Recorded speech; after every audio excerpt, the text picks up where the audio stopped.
young spirit went to and fro the orchard, singing those little French songs. For the treasure trove I had found under the apple tree, the buried treasure of an unquiet, suffering soul, proved to be a number of love letters written mostly in French in a very picturesque hand, letters, too, written but some 5 or 6 years before. Perhaps I should not have read them, yet I read them with such reverence for the beautiful impassioned love that animated them, and literally made them "smell sweet and blossom in the dust," that I felt I had the sanction of the dead to make myself the confidant of their story. Among the letters were little songs, 2 of which I had heard the strange young voice singing in the orchard, and of course there were many withered flowers and such like remembrances of bygone rapture. Not that night could I make out all the story, though it was not difficult to define its essential tragedy, and later on a gossip in the neighbourhood and a headstone in the churchyard told me the rest. The unquiet young soul that had sung so wistfully to and fro the orchard was my landlord's daughter.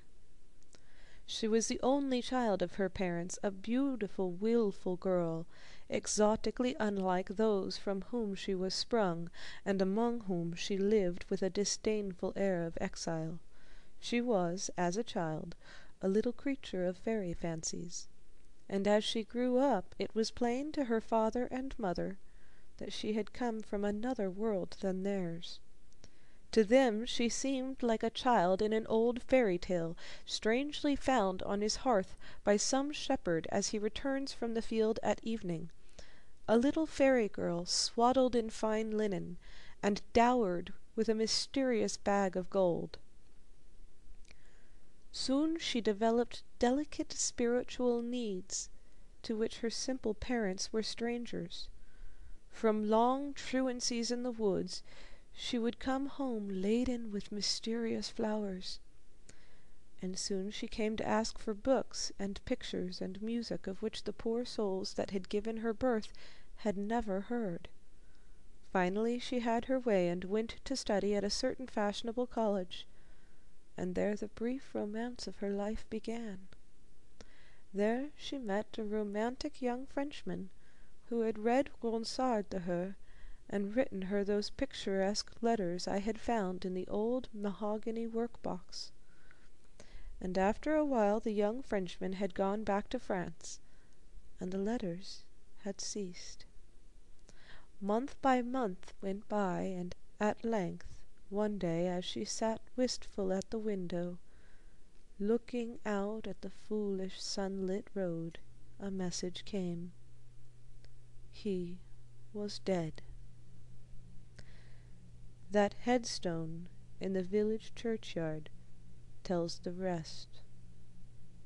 She was very young to die, scarcely 19 years.